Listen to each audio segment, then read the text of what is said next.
गुरुवे नमः। जुगाल गुरुवे नमः।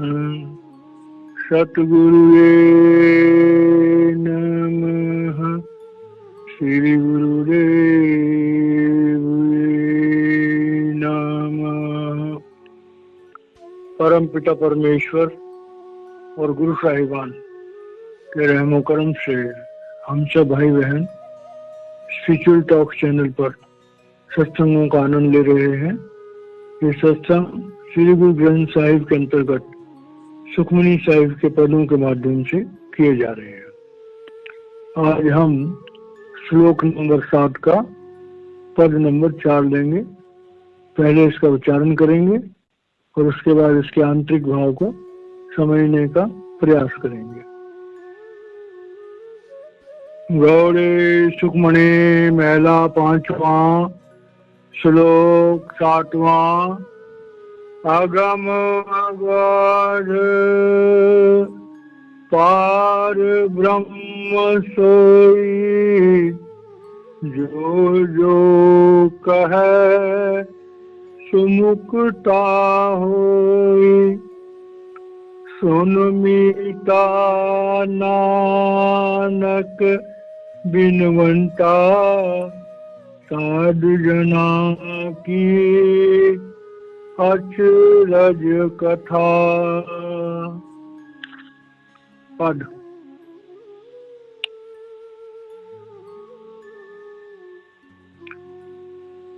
साध के संग ना कबहू धावे,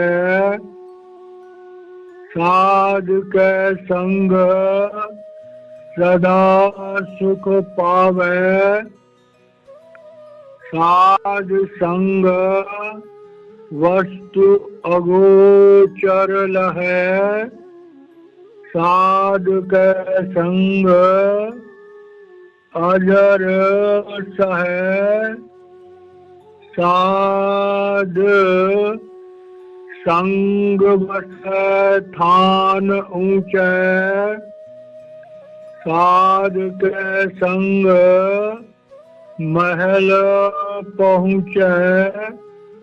साध के संग सब धर्म जड़े, साध के संग केवल पार ब्रह्म। साध के संग पाए नाम निधान, नानक साधु के कुर्बान। प्यारे भाई और बहनों, जब भी हम अपने मूल और पवित्र धर्म ग्रंथों का उच्चारण करते हैं तो एक बात हमें समझ में आती है कि जिन महापुरुषों ने इन धर्म ग्रंथों की रचना करी, उन्होंने हम मनुष्यों की अलग अलग परेशानियों को कैसे दूर किया जा सकता है, उसके लिए ये शब्द उच्चारण किए। संसार में हम देखते हैं कि हर इंसान कुछ न कुछ अलग सोच रखता है, कुछ न कुछ अलग बोल बोलता है। हर इंसान का जीवन जीने का तरीका कुछ न कुछ अलग होता है। लेकिन एक बात जो सामान्य रूप से हमें सब इंसानों में एक जैसी दिखाई देती है, वो बात है कि हर इंसान अपने मन के वशीभूत है। जैसा हमारा मन करता है, जैसा हमारा मन कहता है, जैसा हमारा मन सोचता है, हमारे एक्शंस, हमारे बोल वैसे ही होते हैं। तो इसका मतलब ये हुआ कि हमारे इस शरीर में हमारी इंद्रियों पर मन का राज है, और यही कारण है कि हम देखते हैं कि जिन इंसानों को मन पर कुछ काबू होता है या जिन्होंने मन को ट्रेंड किया होता है, वो जीवन में अपने कुछ सिद्धांतों का पालन कर पाते हैं। और जिन लोगों ने मन को ट्रेंड नहीं किया होता है या जिनका मन उनके बस में नहीं होता है, उनके लिए जीवन के सिद्धांत बनाना तो आसान है, लेकिन उन पर चलना बहुत मुश्किल है। और यहीं आकर के अक्सर मनुष्यों की हार हो जाती है। कई बार हम चाहते हैं कि हम अच्छा काम करें, हम चाहते हैं हम सुबह जल्दी उठें, हम चाहते हैं हम नाम दृढ़ाएं, हम चाहते हैं अपने धर्म स्थानों में जाएं, सेवा करें, लेकिन क्योंकि मन हमारा उस तरफ ट्यून्ड नहीं है तो हमें आलस आ जाता है, हमें उत्साह की कमी हो जाती है। और वो चाहे काम दुनियावी तौर से करने वाला हो और चाहे परमार्थ के रास्ते पर चलने वाला हो, तो हमारे मन को एक अच्छी ट्रेनिंग मिलनी चाहिए। अब ट्रेनिंग कहाँ से मिलेगी? जैसे हमारी संगत होगी वैसे हमारी रंगत होगी। तो इसीलिए महापुरुष बार बार इस बात का जिक्र करते हैं कि वे हमारा जो मन है ये जन्म जन्मों के संस्कारों के कारण से बेलगाम हो चुका है, और हमारी जो आत्मा है जो इसको काबू कर सकती है वो अपनी ताकत भूल गई, वो सुप्त अवस्था में चली गई, वो मूर्छित अवस्था में चली गई, क्योंकि हमने अपनी आत्मा को भोजन नहीं दिया। हमने मन को भोजन दिया, मन तंदुरुस्त हो गया, हमने शरीर को भोजन दिया, शरीर तंदुरुस्त हो गया, लेकिन हमने अपनी आत्मा को भोजन नहीं दिया। और आत्मा का भोजन है अंदर का शब्द, अंदर का नूर, प्रभु का प्यार।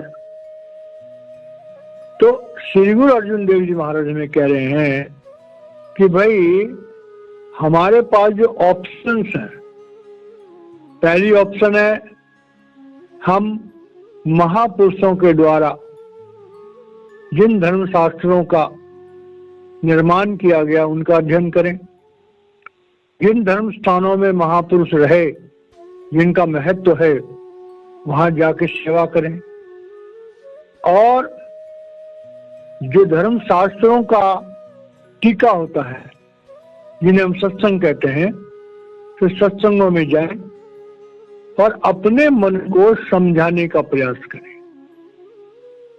क्योंकि जो शब्द स्नेही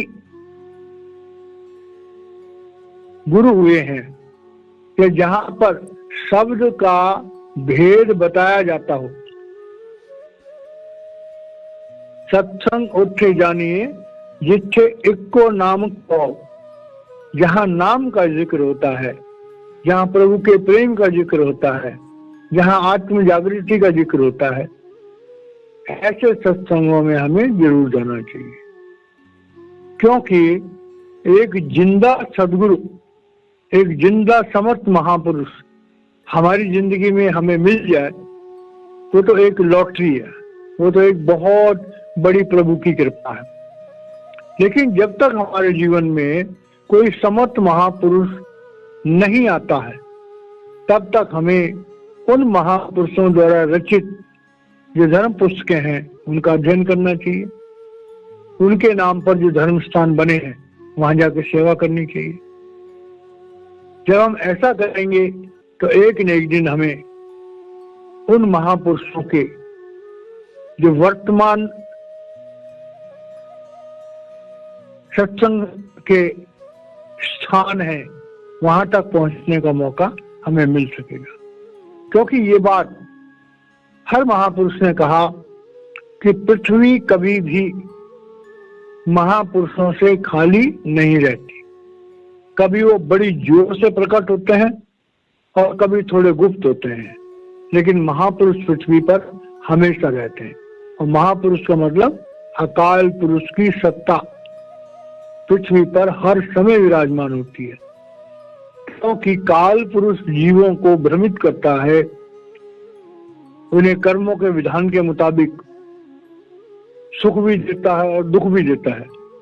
लेकिन अकाल पुरुष जो है अपनी जीव आत्माओं के जो उनका सबसे जरूरी उद्देश्य है, और वो है आत्म जागृति, अपने निज घर वापस जाना, उस उद्देश्य के लिए अकाल पुरुष की सत्ता पृथ्वी पर हर समय विराजमान रहती है। तो यहाँ पर श्री गुरु अर्जुन देव जी महाराज फरमा रहे हैं कि साध के संग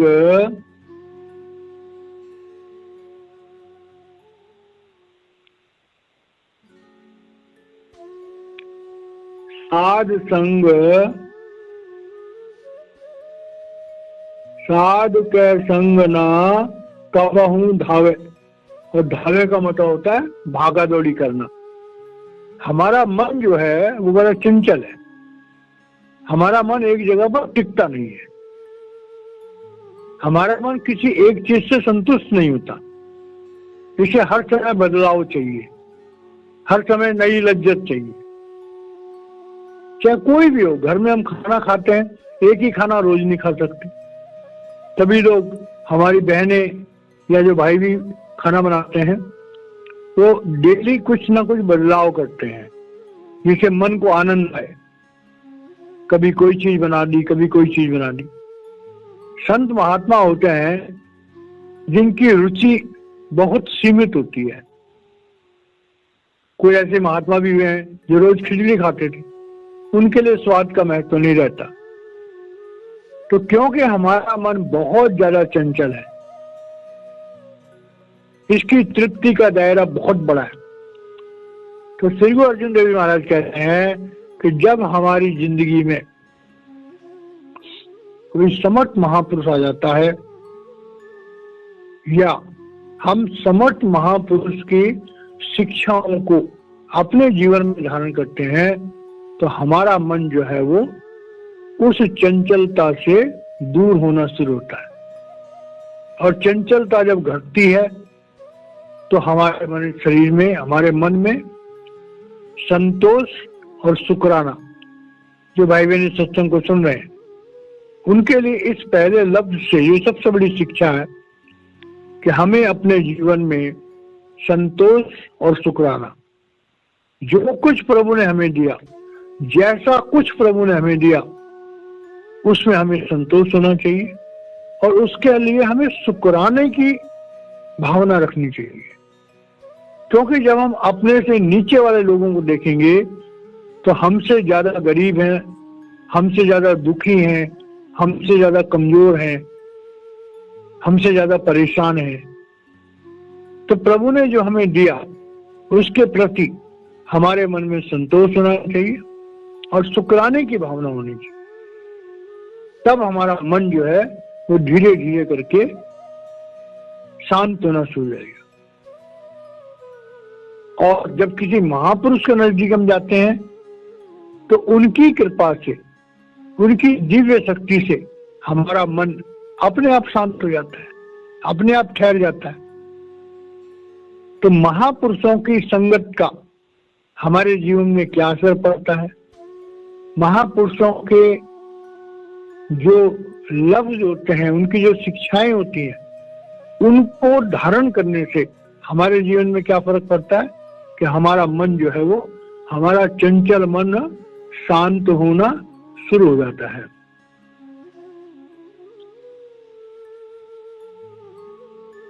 साध के संग सदा सुख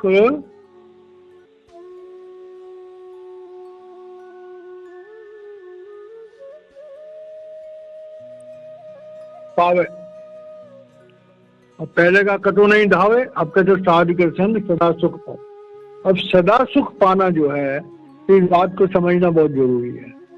सदा सुख हो किसको मिलेगा?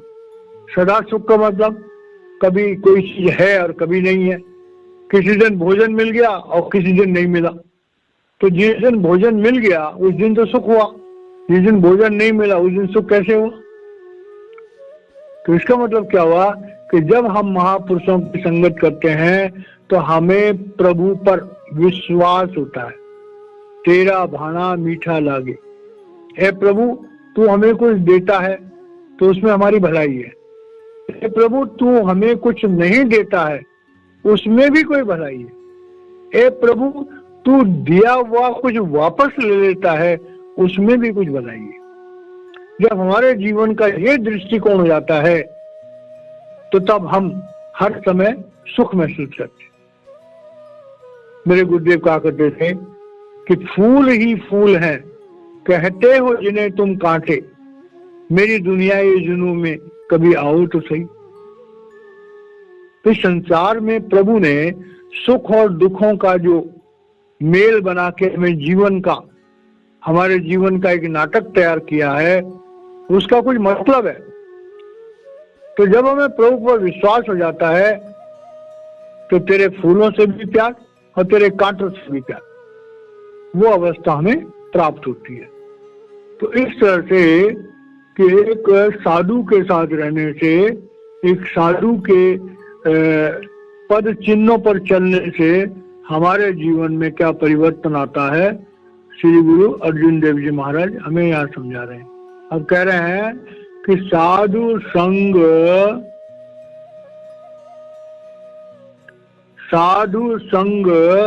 वस्तु अगोचर लहै, साधु के संग अजर सह।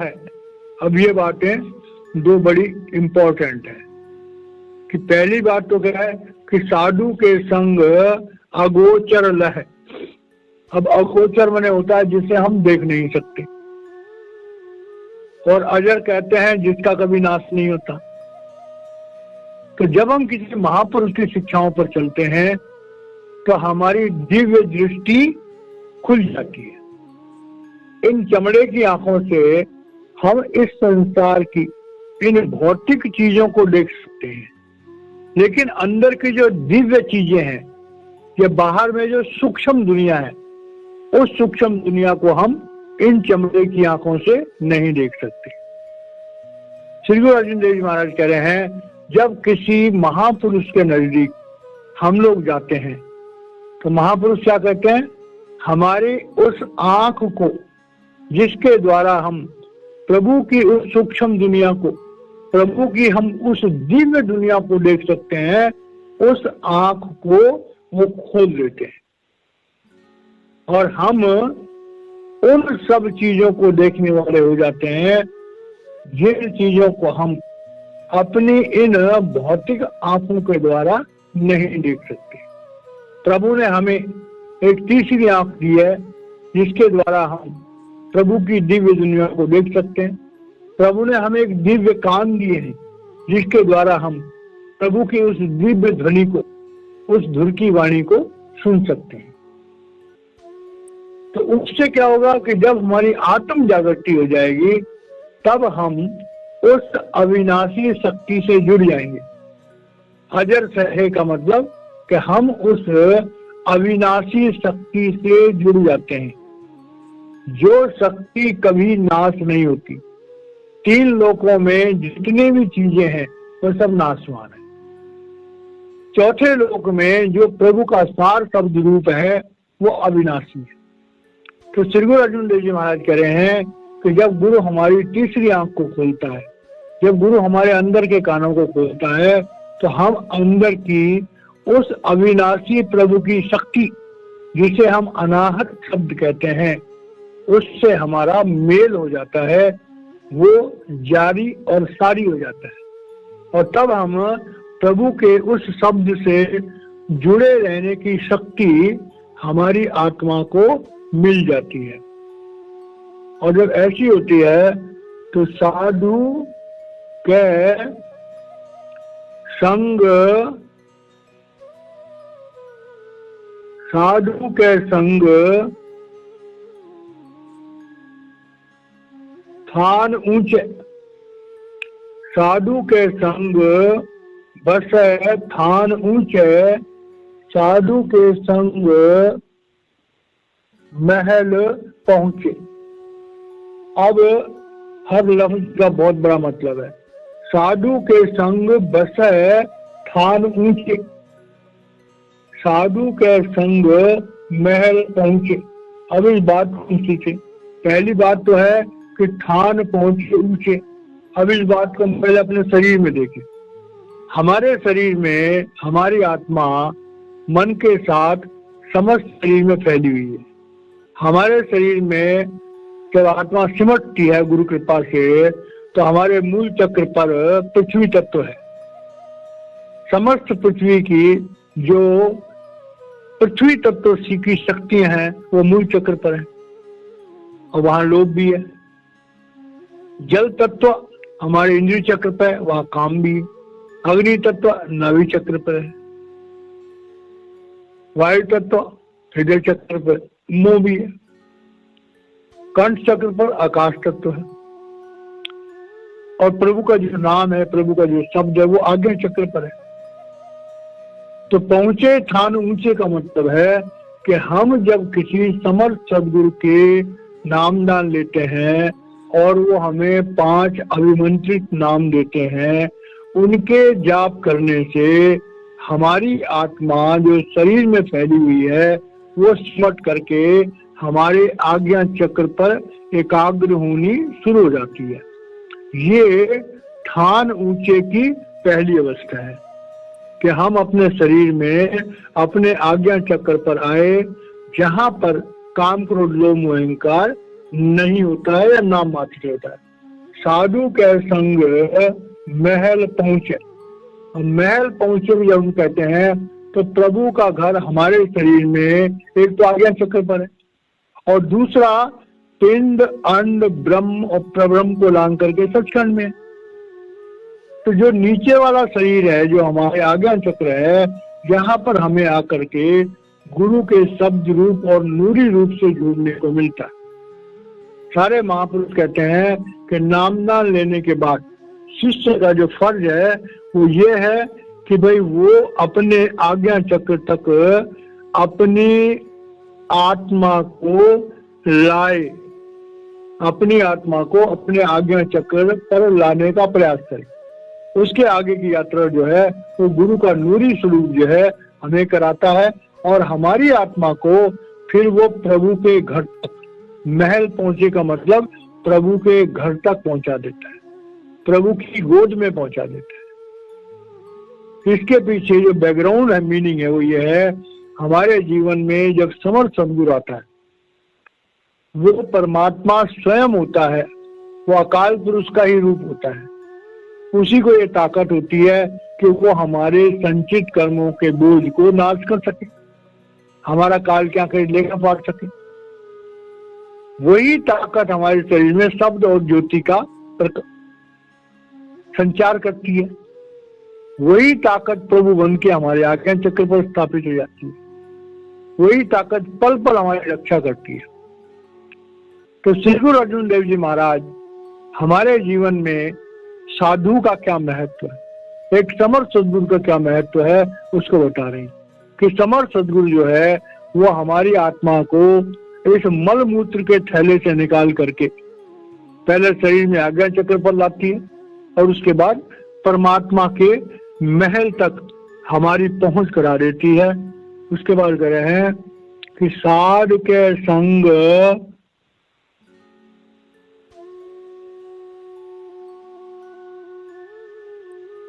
साधु के संग दृढ़ सब धर्म। अब ये बात बड़ी गहराई से समझने वाली है कि हम जब दुनिया में रहते हैं, धर्म कहते हैं धारण करने के लिए, तो हमारे बहुत सारे धर्म होते हैं।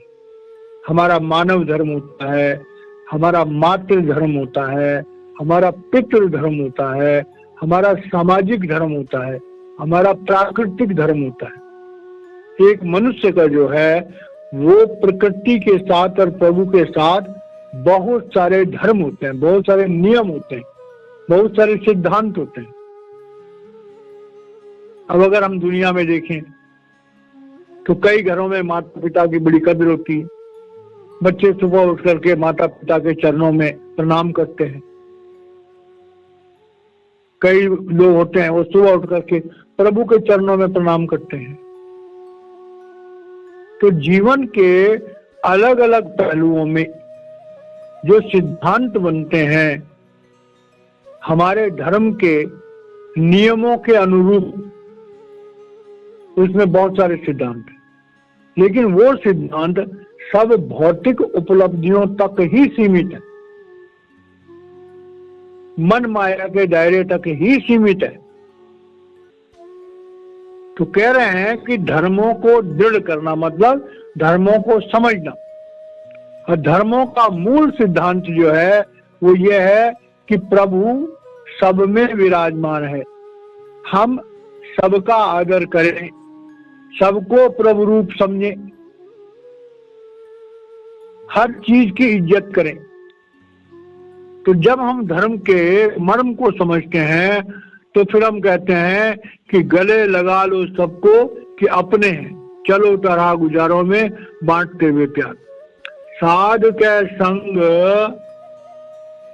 केवल पार ब्रह्म।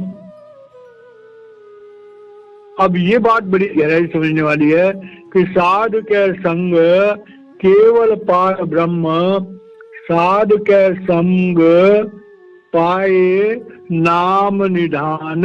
अब ये बात बड़ी समझ, जैसे हम लोग कहते हैं कि गुरु ब्रह्मा गुरु विष्णु गुरु देवो महेश्वरा गुरु साक्षात परब्रह्म तस्मै श्री गुरुवे नमः।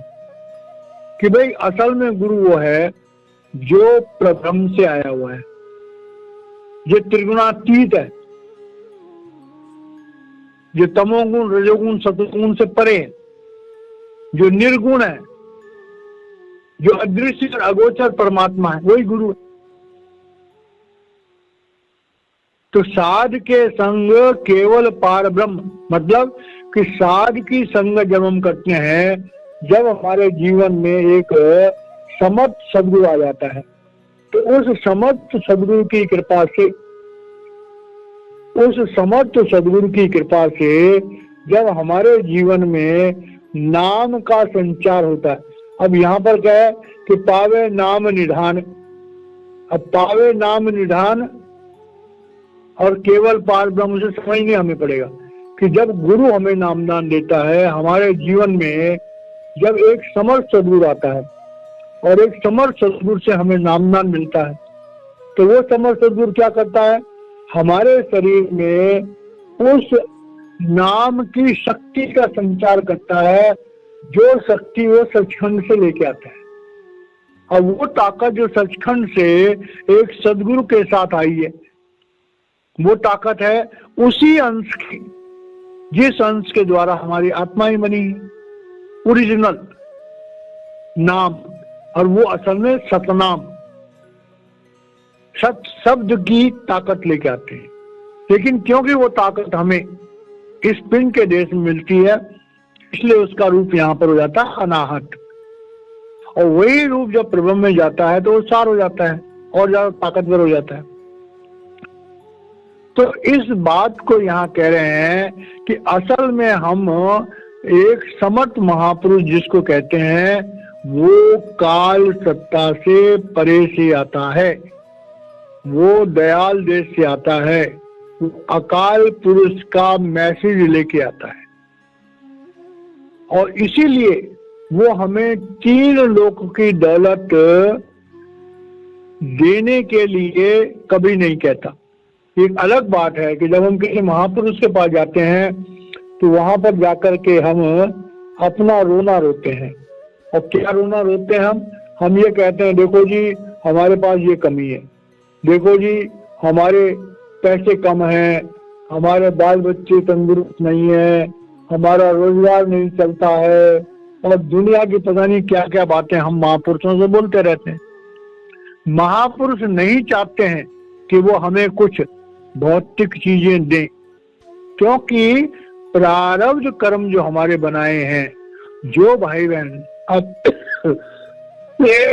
अपने प्रारब्ध कर्मों को राजी खुशी काट लें, बिना किसी रिएक्शन के, तो उनकी जिंदगी वैसे ही तर जाएगी।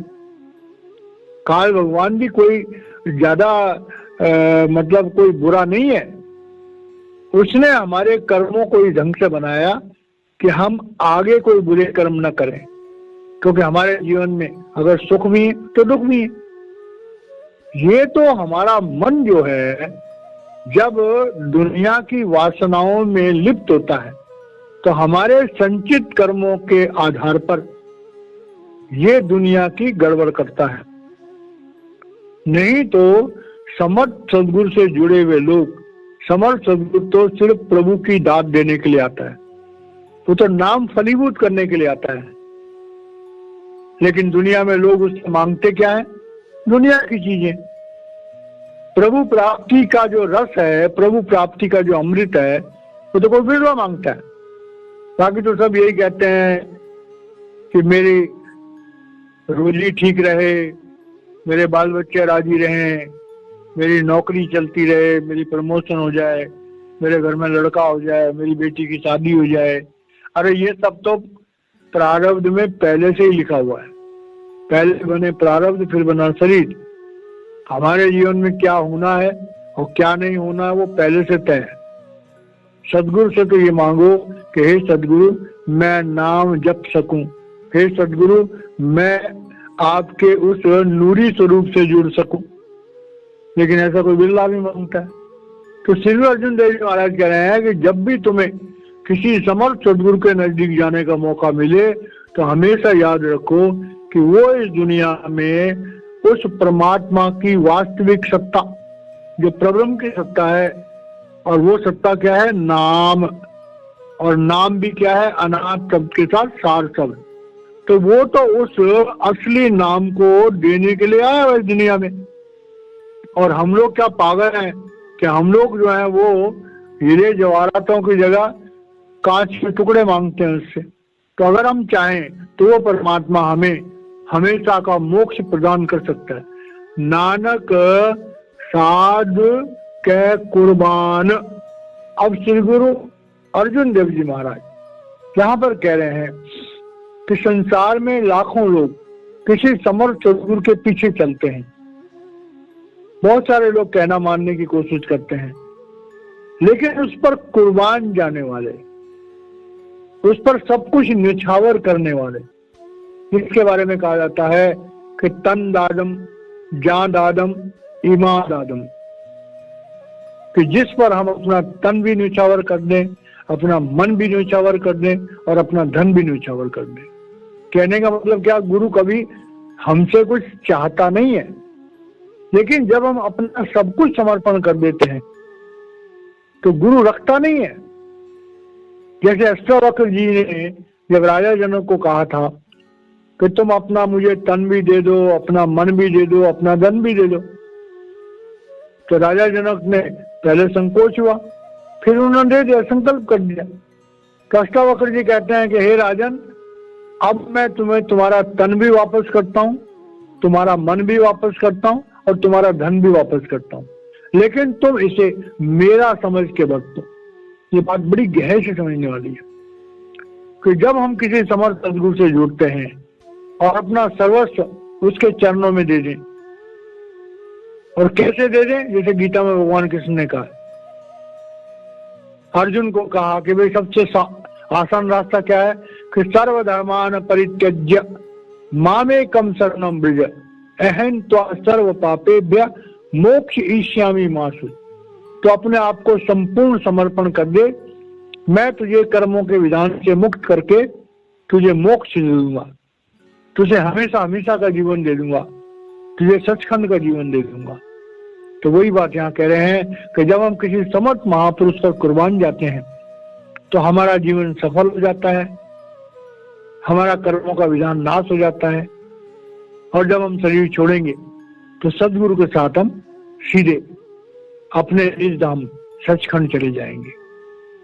तो इस शब्द के माध्यम से गुरु का क्या महत्व है और हमें महापुरुषों की संगत से कैसे लाभ उठाना चाहिए, उसके बारे में गहराई से श्री अर्जुन देव जी महाराज ने हमें बताया। तो इस तरह से हम शब्द समाप्त होता है। चौथा शब्द है। अब वाणी को विराम देते हैं, बाकी का कल होगा। जय महाराज जी।